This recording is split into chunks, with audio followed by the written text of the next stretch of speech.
Valmiki Ramayana, Kishkindha Kanda, Book number 4, Sarga 6, Roman numerals VI 6. The tokens. The tokens. With joy that sprang from hope restored, to Rama spake the Vanar Lord.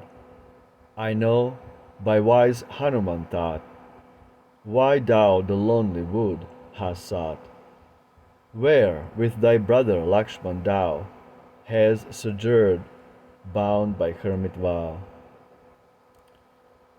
Have heard how Sita, Janak's child, was stolen in the pathless wild, how by a roving Rakshasa she, weeping, was reft from him and thee. How bent on death the giant slew the vulture king, her guardian true, and gave thy widowed breast to know a solitary mourner's woe. But soon, dear prince, thy heart shall be from every trace of sorrow free. For I, thy darling, will restore, lost like the prize of holy lore. Yea, thou in heaven the lady dwell, or prisoned in the depths of hell, my friendly care her way shall track, and bring thy ransomed darling back. Let this my promise soothe thy care, nor doubts the words I truly swear. Saints, fiends, and dwellers of the skies shall find thy wife a better prize. Like the rash like the rash child who rose too late, thy treacherous lure of poisoned Kate. No longer, prince, thy loss deplore, thy darling wife will I restore. 'Twas she I saw, my heart infers, that shrinking form was doubtless hers, which giant Ravan, fierce and dread, bore swiftly through the clouds o'erhead. Still wreathing in his strict embrace, like helpless queen of serpent race. And from her lips that sad voice came, shrieking thine own and Lakshman's name. High on a hill she saw me stand, with comrades twain on either hand. Her outer robe to earth she threw, and with it sent her anklets too. We saw the glittering tokens fall, we found them there and kept them all. These will I bring, perchance thine eyes the treasured spoils will recognize. He ceased, then Raghu's son replied to the glad tale and eager cried, bring them, with all thy speed delay no more, dear friend, but haste away. Thus Rama spoke, Sugriva hide within the mountains' cavern side, impelled by love that steered each thought, the precious tokens quickly brought, and said to Raghu's son, behold, this garment and these rings of gold. In Rama's hand, with friendly haste, the jewels and the robe he placed. Then, like the moon by mist assailed, the tear-dimmed eyes of Rama failed. That burst of woe unmanned his frame, woe sprung from passion for his dame. And with his manly strength o'erthrown, he fell and cried, Ah me, mine own. Again, again, Close to his breast the ornaments and robe he pressed, while the quick pants that shook his frame as from a furious serpent came. On his dear brother standing nigh, he turned at length his piteous eye, and while his tears increasing ran, in bitter wail he thus began: "Look, brother, and behold once more the ornaments and robe she wore, dropped while the giant bore away in cruel arras his struggling prey.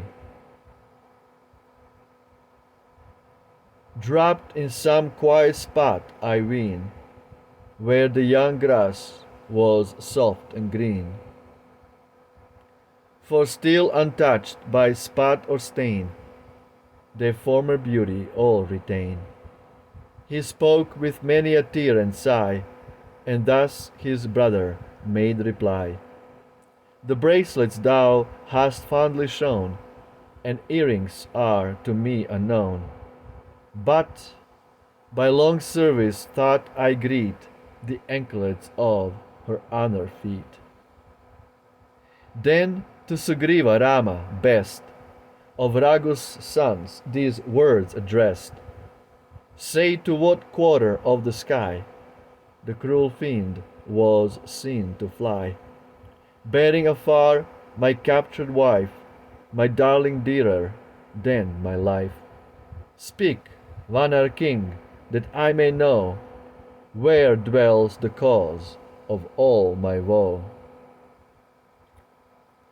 The fiend, for whose transgression all the giants by this hand shall fall, he who the mighty lady stole and kindled fury in my soul, has sought his fate in senseless pride, and opened death's dark portal wide.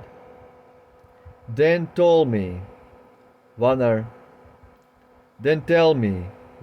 Lord, I pray, the dwelling of my foe, and he beneath this hand today to Yama's halls shall go.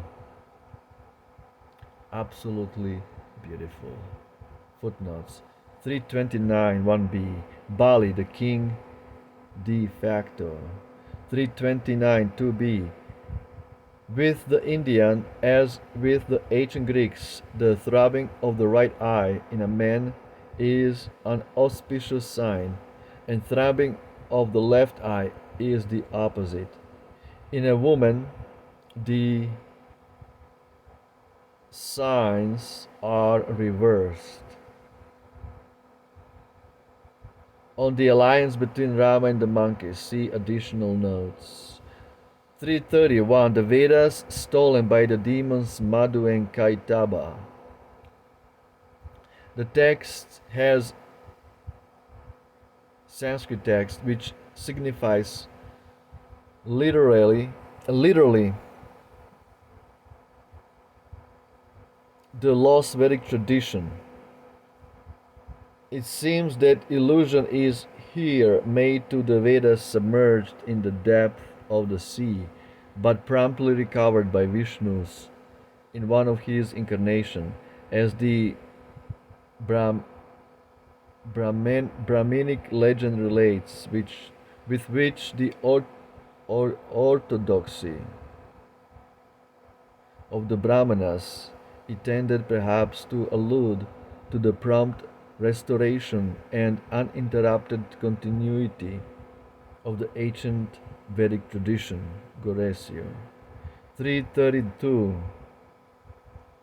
Like the wife of a Naga or serpent god carried off by an eagle, the enmity between the king of birds and the serpent is of very frequent occurrence. It seems to be a modification of the strife between the Vedic Indra and the Ahi, the serpent or drought fiend, between Apollon and the python, Adam and the serpent. 331b. He means that he has never ventured to rise his eyes to her arms and face, though he has ever been her devoted servant. Oh, that's Lakshman. Yeah, Lakshman was never looking at Sita directly, at her face. Never. He never actually in her when he was in her vicinity, Lakshman never raised his eyes above her ankles. Above her ankles. Jai Sri Ramayana, the greatest love story ever told. When God descends to this earth as if an ordinary human being. As if an ordinary human being. The sons of men. Lakshman, Rama, Bharat, Shatrughna. Sri Ramayana ki jai. Hail Ram. Ciao.